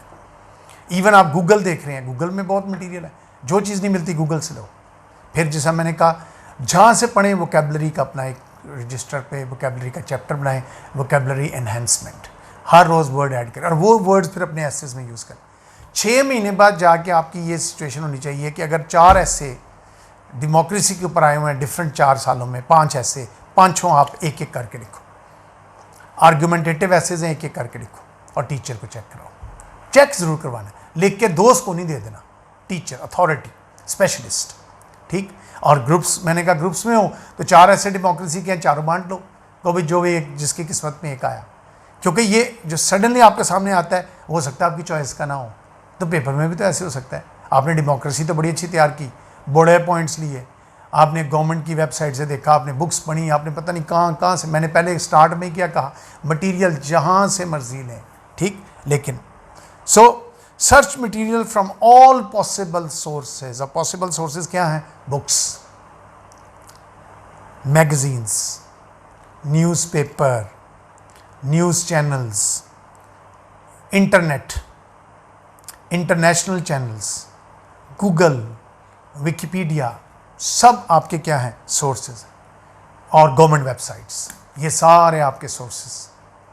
इन तमाम से आपने मटेरियल, बस आपने वाटर क्राइसिस के ऊपर इन तमाम जगहों से आपको जो पॉइंट मिले आपने वो कंपाइल कर लिए हुए थे, उनकी बेस पे अब आप आर्टिकल लिखें और उनको टीचर को जाके कि सर मैंने वाटर क्राइसिस के ऊपर बहुत तैयारी की है, मुझे कुछ क्वेश्चन पूछे। क्वेश्चन तो कोई भी हो सकता है, वो लिखने की आदत डालें। रेलेवेंट, और रेलेवेंट कैसे होने, जैसे मैं अभी आगे बताऊंगा कि लिखते वक्त किन चीज़ों का ध्यान रखना। ठीक, so these are the points के देखें, गेट इंग्रेडिएंट्स फ्रॉम एवरीवेयर, जहाँ से मिलता है इंग्रेडिएंट जहाँ से मिलता है, any points, material, but make your own recipe, your own points, अपने पॉइंट्स बनाओ। तो बच्चों ये थी कि हमें कैसे प्रिपरेशन करनी चाहिए। अब हम आगे बच्चों आखिरी पॉइंट पे, और अहम तरीन, ये 5वां और छठा, 5वां कि प्रिपेयर कैसे करना है, कंपाइल कैसे करना है, सेव कैसे करना है। ये तीनों चीज़ें मैंने आपको बता दी। एक्वायर कहाँ से करना था, उसको कंपाइल कैसे करना है और सेव कैसे करना है। और मैंने तो ये भी कहा प्रोड्यूस कैसे करना है, प्रैक्टिस की शक्ल में। ठीक, अब हम आ जाते हैं the day of examination, paper में आप चले गए। लेकिन ये जो मैं बताने लगा हूँ ये है how to write an essay, इसकी टिप्स मैं आपको देने लगा हूँ, कैसे लिखना कैसे है। अब ये जो ऐसे लिखना है पेपर में, मैंने अभी आपको कहा पीछे कि 5 महीने जो आपने 4 पेजेस से शुरू करके 20 पेजेस तक की प्रैक्टिस की, उसके बाद आपने जब 20 पेजेस के कर लिए, फिर आपने अप टू डेट पेपर्स में से लिए या टीचर से टॉपिक लिया या खुद दोस्तों ने बैठ के सिलेक्ट किए, कहीं से आपको बर्निंग इशू लेटेस्ट मिला, आपने उसके ऊपर लिखना चाहा, तो आपने 20 उस वक्त भी आपने इन चीज़ों का ख्याल रखना है। आपने देखो पेपर में फाइनल एग्ज़ाम देने से पहले आपने एसेज की कम अज़ कम 10 से 15 ऐसे 20 ऐसे तक की प्रैक्टिस आपके लिए लास्ट 2-3 फर्स्ट के 1 ईयर है, 5 महीने आपको लगे वहाँ पहुँचने तक, अगले 4-5 महीनों में आप प्रैक्टिस बाकी पेपर्स कर रहे हैं ऑप्शनल पे, लास्ट जब मंथ आ जाए ना 1 और 2 मंथ्स, लास्ट 2 मंथ्स, उसमें आप दोबारा आप एसेज लिखे बैठ के। वैसे तो आपने ऐसे छोड़ने नहीं, लेकिन वो बैठ के फिर आप उन दिनों में प्रैक्टिस करें, क्योंकि आपकी जो फाइनल तैयारी है ना सबसे बेस्ट वो ऐसे ही। और अगर आपको याद हो, मैंने पिछली स्पीच में भी कहा था, आप हर क्वेश्चन जो करते हैं वो एक ऐसे है, फ़र्क सिर्फ क्या है, वो 20 नंबर का होता है और उसमें आप 4-5-6 पेजेस लिख लेते हैं, इधर आपने 100 नंबर का लिखना है। लेकिन यहाँ भी आपने बहुत, और याद रखो 20 पेजेस ही। अब आ गया कि जो मैंने स्टार्ट में कहा था कि 20 पेजेस अगर हम देखें तो एक बंदा 2 घंटे में आराम से 20 पेजेस लिख लेता है, आराम से। तो टाइम है तो 3 घंटे है, तो वो 1 घंटा क्या है, कैसे हम उसको डिस्ट्रीब्यूट करेंगे। ठीक है, उसमें याद रखें कि आपके 15 मिनट्स जो है ना फर्स्ट, वो सिर्फ एक ब्रेनस्टॉर्मिंग है। आप बैठ के देख रहे हैं और अपने माइंड में एक रफ स्केच बना रहे हैं कि मैंने कौन सा टॉपिक करना है, वो मैं आ रहा हूँ उधर ही कि कैसे आपने करना है। सो जब आप ऐसे लिखने लगे हो, अब किन चीज़ों को तरफ आपने देखना है, उसके कुछ स्टेप्स हैं, कुछ स्टेजेस हैं। फर्स्ट स्टेप है उसमें सिलेक्शन ऑफ टॉपिक। देखो कितना इंपॉर्टेंट, सारा CSS इस एक लफ्ज़ पर है कि सिलेक्शन ऑफ टॉपिक। क्योंकि अगर सिलेक्शन गलत हो गई, फर्ज करें आपको 3 टॉपिक आते थे, आपने 3 को टिक किया कि 3 मुझे आते हैं, अब उन 3 में से शॉर्ट लिस्ट करना है, तो सिलेक्शन ऑफ किस चीज़ पे होनी चाहिए, selection of topic depends on your understanding of the topic. पहली चीज़ है अंडरस्टैंडिंग ऑफ द टॉपिक, कि आपको समझ कितनी आई है इस टॉपिक की। अगर वो स्टेटमेंट की शक्ल में था तो आपको स्टेटमेंट की कितनी समझ आई। ठीक, फिर टॉपिक क्या आपके इंटरेस्ट का भी है ये नहीं, फिर क्या उसके बारे में ये आपके ज़हन में तो होगा, मेरे पास इतना नॉलेज, इतना डाटा, इतनी एग्जाम्पल्स हैं कि मैं इस पर लिख सकूं। If the answer comes yes, go ahead.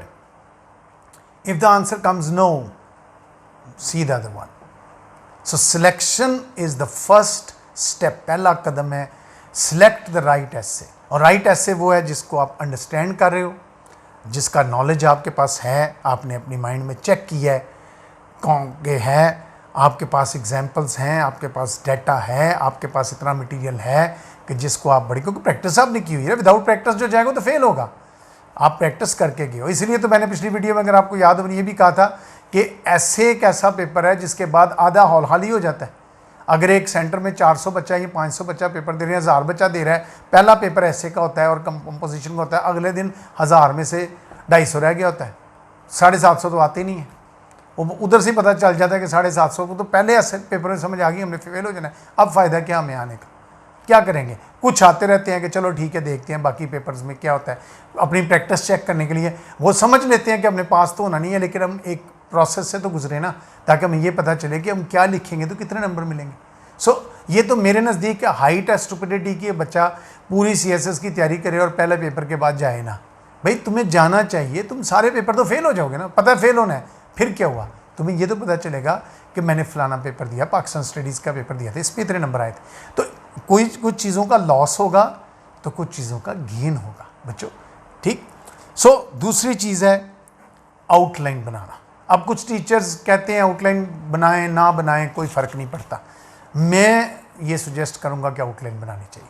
Outline का सबसे बड़ा एडवांटेज, अच्छा कुछ कहते हैं शुरू में बनाएं, कुछ कहते हैं एंड पे बनाएं। जब मैं बीए को पढ़ाता होता था ना, मैं बीए वालों को कहता होता था कि आउटलाइन बनानी स्टार्ट में है लेकिन बनानी एंड में है, बनानी स्टार्ट में है लेकिन बनानी एंड पे है। ठीक है, वो बीए के लिए था कि जगह स्टार्ट में छोड़नी है, लेकिन पहले ऐसे लिख लें, जो ऐसे के मेन पॉइंट्स होंगे उनको फिर आप अपनी आउटलाइन की शक्ल में 8-10 पॉइंट लिख लोगे, क्योंकि एग्जामिनर ने पहले आउटलाइन पढ़नी है। आउटलाइन टॉपिक के मुताबिक को नंबर मिल जाएंगे, ये बीए की बात कर रहा हूँ। लेकिन जब वो ऐसे पढ़ेगा तो वही पॉइंट्स होंगे। अब उसे क्या पता कि ऐसे पहले लिखा गया, पॉइंट बाद में लिखे गए, पॉइंट ऐसे में से निकले, ऐसे पॉइंट्स में से नहीं निकला। लेकिन ये असूल बीए के लिए बहुत अच्छा है, आज भी बहुत अच्छा है, एमए के लिए बिल्कुल अच्छा नहीं है। मैं कह रहा हूँ सीएसएस के लिए, सीएसएस के लिए आउटलाइन बनाएं, बाकायदा अपनी एक आउटलाइन बनाएं। ठीक है, वो 2 to 3 पेजेस, बस 2 to 3 पेजेस की पहले रफ बनाएं। बैक साइड पे आपकी शीट है, शीट की उल्टी साइड पे आप जहाँ बैक साइड जो होती है वहाँ पर लिख लें बेशक rough work, you are allowed. Sheet बहुत बड़ी होती है, आपका अगर 20 सफ़े का भी ऐसे होगा तो 20 सफ़े फारग होंगे, तो आप बैक एंड वाले पेजेस पे लिख सकते हैं रफ वर्क और एक रफ से आउटलाइन। देखो पहला 1 घंटा पूरा आपका फारग है, 10 मिनट 15 मिनट आपने इस सोच पे लगाए हैं कि मैंने क्या सिलेक्ट करना है फाइनली, और इसके लिए मेरे पास क्या कुछ है। फिर आपने एक रफ स्केच आउटलाइन बनानी है, 15 मिनट उस पर लग के, 15 और 15 आधा घंटा अभी भी आपके पास है अपनी नीट आउटलाइन बनाने के लिए। पहले रफ बनाएं, फिर उसको नीट करें, नीट आउटलाइन अपनी बनाएं। ठीक है, उसमें हेडिंग्स भी दें, सब हेडिंग्स भी दें, बुलेट्स भी बनाएं, बड़ी खूबसूरत किस्म की एक आउटलाइन अपनी बनाएं। आउटलाइन का ये एडवांटेज होगा कि जब आप ऐसे लिख रहे होंगे, आपने चूँकि सारी अपनी जोर उस पर, पहले देखो ना, पहले आपने सोचा है, एक एनर्जी आपने लगाई है, फिर आपने रफ बनाई है, रफ के बाद फिर आपने उसको नीट किया है, नीट करके आपने पहले मेन हेडिंग्स लिखी हैं, फिर सब हेडिंग्स लिखी हैं, फिर बुलेट्स लिखे हैं, पॉइंट्स बनाए, छोटे छोटे पॉइंट्स बनाए हैं। वो आपकी एक आउटलाइन जो है वो आपका एक सोर्स बन गया। आप जब ऐसे लिख रहे होगे तो आपके सामने नज़र भी होगी, आप पीछे टर्न करके देखेंगे, मैंने ये बातें इसमें लिखनी है, ये अगली बात ये लिखनी है। आपको फ़र्ज़ करें एक सब हेडिंग के नीचे आपने 10 पॉइंट्स लिखे हैं, तो ये 10 पैराग्राफ्स हैं आपके, चाहे छोटे छोटे हों। 5 पॉइंट्स लिखे तो 5 पैराग्राफ्स हैं, अगली हेडिंग है, फिर अगली, वही हेडिंग फिर आपने अंदर भी लिखनी है, ताकि एग्जामिनर देखे कि इस हेडिंग के नीचे कितनी बातें। देखो एसेज पे डिपेंड करता है, कई एसेज होते हैं मसलन इमेजिनेटिव, उनमें इतनी हेडिंग्स नहीं चलती, लेकिन जो आर्ग्यूमेंटेटिव हैं, एनालिटिकल हैं, उसमें हेडिंग्स बहुत बेटर करते। सो मैं तो बच्चों हमेशा ये कहूँगा, हमेशा कि आउटलाइन ज़रूर बनाएं। ठीक है, आउटलाइन बनाएं, ठीक है, उसमें हेडिंग्स भी बनाएं, सब हेडिंग्स भी दें, बुलेट्स भी बनाएं। ठीक है, और वो सारे पॉइंट्स हों जो आपने आगे चल के डिस्कस करने, और इस पे you are not going to waste more than 30 minutes, लेकिन बड़ा फोकस्ड हो। देखो आउटलाइन खूबसूरत हो, 3-4 पेजेस की हो, लेकिन इतनी अच्छी हो कि एग्जामिनर जब आउटलाइन पढ़े ना तो उसको इतनी समझ आ जाए कि इस बच्चे को सब कुछ पता है, and he is to the point, he is coherent, he is targeted, he is contextual, उसको ये सारी समझ आ गई। उसके बाद आ गया थर्ड स्टेप, राइटिंग ऐसे। अब ऐसे लिखना शुरू हो रहे हैं, हेडिंग बन गई है, आउटलाइंस बन गई हैं। फ़र्ज़ करें 1 घंटा गुजर गया, 1 घंटा गुजर गया, 2 घंटे बाकी है, बहुत टाइम है।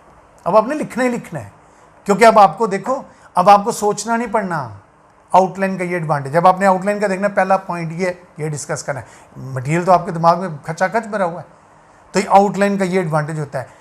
कई बच्चे समझते हैं आउटलाइन वेस्टेज ऑफ टाइम है, नो बच्चों, एक फार्मूला अब करके घर में देखो ना, 5 मिनट हद 6 मिनट में एक पेज लिखा जाता है नॉर्मल हैंड राइटिंग में, और किसी के बड़े बड़े वर्ड्स हों तो वो तो 3 मिनट में भी लिखा जा सकता है, लेकिन 5-6 मिनट, 6 मिनट हो तो 10 पेजेस, 1 घंटे में 20 पेजेस, 2 घंटे में 20 पेजेस का ऐसे बेहतरीन होता है।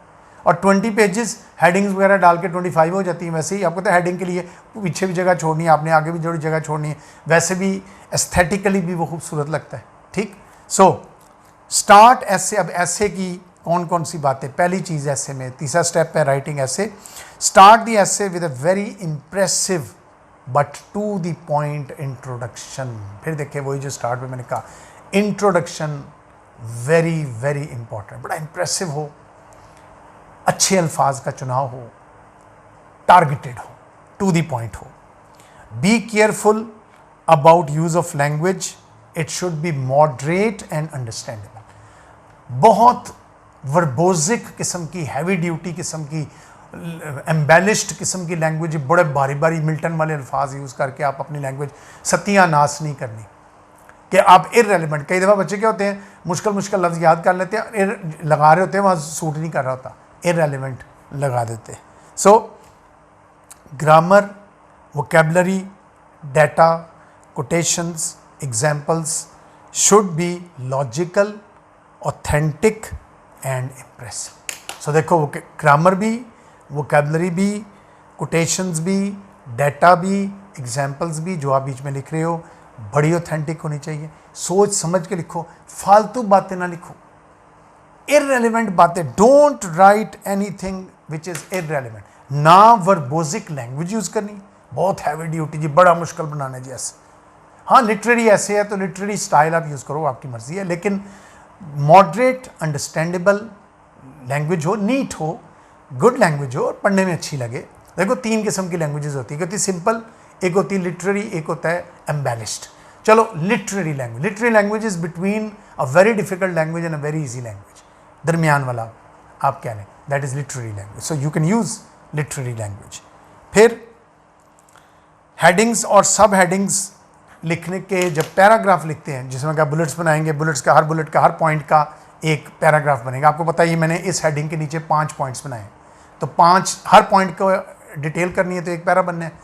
कोशिश करें, फ़र्ज़ करें आपके 5 पॉइंट है, एक पॉइंट के बारे में आपके पास बहुत मटेरियल है, एक पॉइंट के ऊपर आपके पास मटेरियल थोड़ा है, तो आप कोशिश करें, ज़रूरी नहीं कि 5 पॉइंट से तो आप 5 ही पैरे बनाएं, आप 6-7 कर लें, लेकिन कोशिश करें इक्वल हों।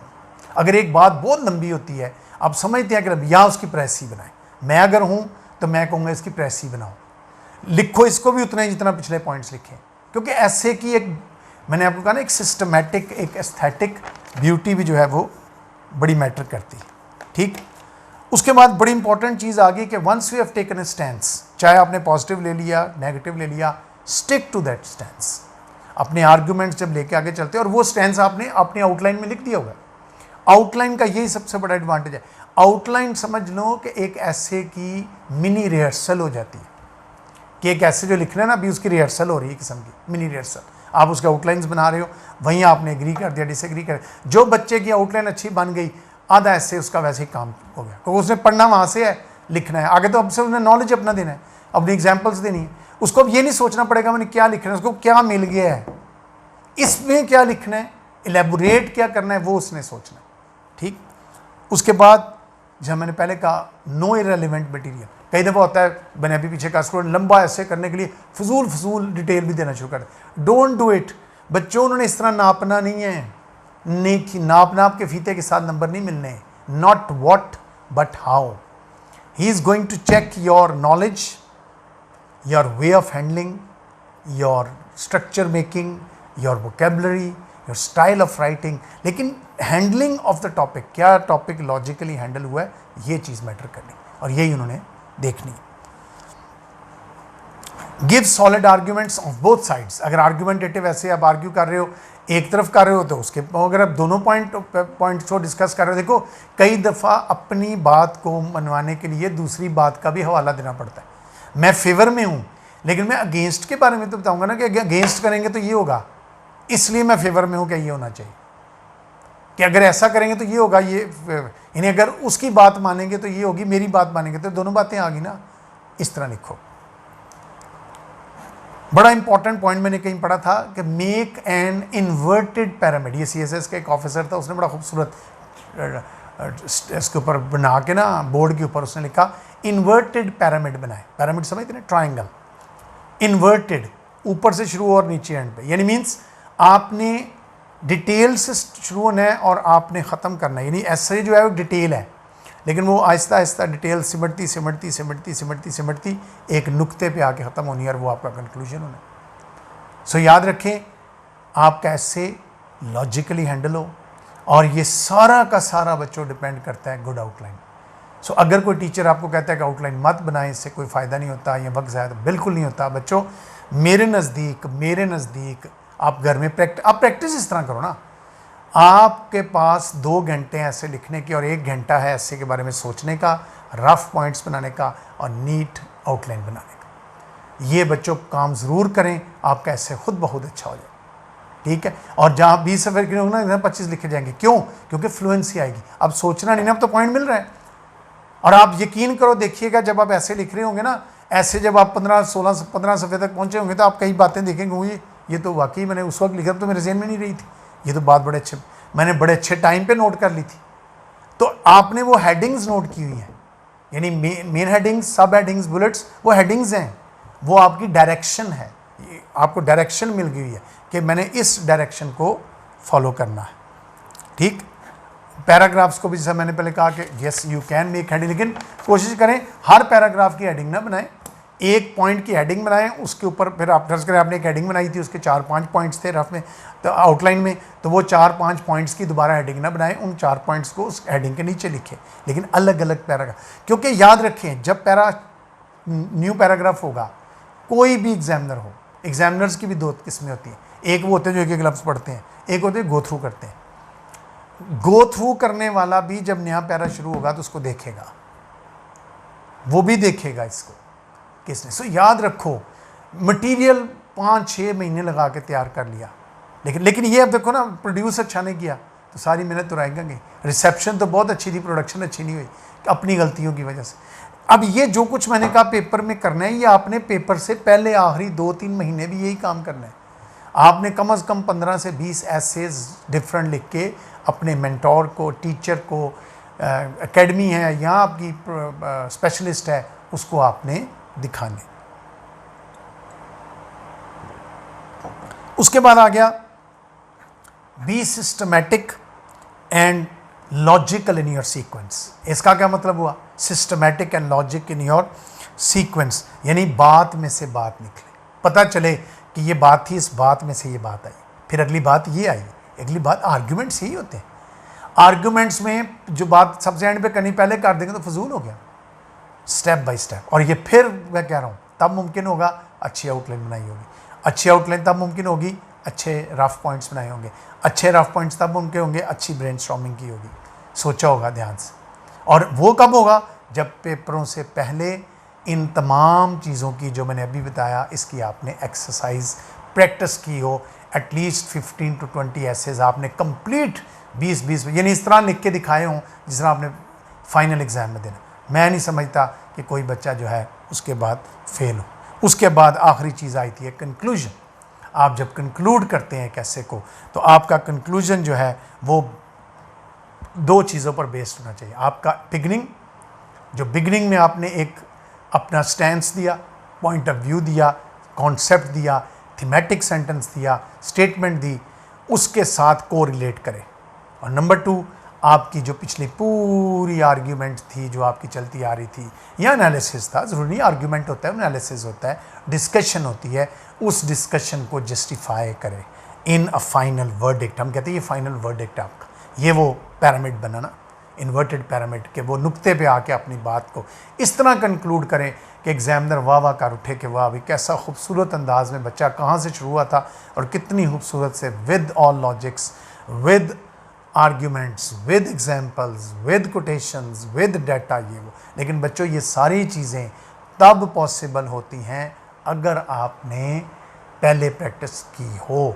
तो याद रखो, जो मैंने प्रेपरेशन के पॉइंट्स आपको बताए हैं नंबर 5 हेडिंग में, कि ये चीज़ें, और उसमें मैंने जो कहा प्रैक्टिस करें, उस पे आपने फोकस करना है। तो फाइनल तो खुद बहुत, ये समझो ये जो पॉइंट्स हैं फाइनल एग्जाम के लिए ना, तो इनको फाइनल से पहले फाइनल समझ लो।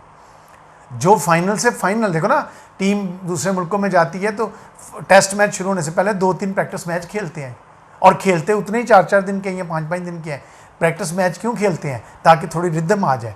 वो फाइनल एग्जाम हो रहा था ना उनका, लेकिन वो फाइनल एग्जाम नहीं, क्योंकि रिकॉर्ड में काउंट नहीं होना, लेकिन वो बेहतरीन प्रेपरेशन को पता है कैसे विकेट कैसी है, ग्राउंड कैसा है, कंडीशंस कैसी हैं। Exactly the same is the case with essay writing. Every question that you attempt in the paper is an essay writing. और जब मैंने पहले कहा, आप छोटे छोटे ऐसे, वो जो आप छोटे छोटे ऐसे लिखते हैं ना, आप देखिएगा एंड में आके जब आप बड़ा ऐसे लिखते हैं ना, वो छोटे ऐसे आपके डिफरेंट पैराग्राफ्स बनते हैं, डिफरेंट टॉपिक्स बनते हैं। ठीक है। सो बच्चों, ये थी आज की वीडियो के एक ऐसे को कैसे प्रिपेयर करना है और कैसे अटैम्प्ट करना है। मुझे उम्मीद है आपको पसंद आई होगी। मैंने अपनी अक्ल के मुताबिक जो मेरी समझ में बातें थी मैंने आपके साथ डिस्कस की हैं। इंशाल्लाह मुझे उम्मीद है आपको पसंद आई होगी। नेक्स्ट वीडियो मेरी 3rd पार्ट आएगा इसका, और उसके अंदर सिर्फ कंपोजिशन और प्रेसिंग उसके बारे में होगा। इसकी मैंने सिर्फ 3 वीडियोस बनानी है, क्योंकि इससे ज़्यादा मुझे शायद इल्म नहीं है, क्योंकि मैं इंग्लिश का टीचर हूँ और मैं सिर्फ इंग्लिश तक ही महदूद रखूँगा। ऐसे मेरे उसमें आता है, प्रैक्टिस करवाने में आता है, मुझे इन चीज़ों का पता है। जिन चीज़ों का मुझे बच्चों को पता नहीं होता मैं उनमें कभी पंगे ही नहीं लेता। सो मुझे उम्मीद है आपको ये पसंद आई होगी। ठीक है, मेरी वीडियो को लाइक करें, अपने दोस्तों के साथ शेयर करें। जो CSS के एस्पायरेंट्स हैं वो ज़्यादा से ज़्यादा देखें, बार बार देखें, इन पॉइंट्स को नोट करें। ठीक है, और मुझे उम्मीद है कि अल्लाह ताला आपको कामयाब करे। ठीक है, अल्लाह ताला आपको हामी नासिर हो। खुदा हाफिज़।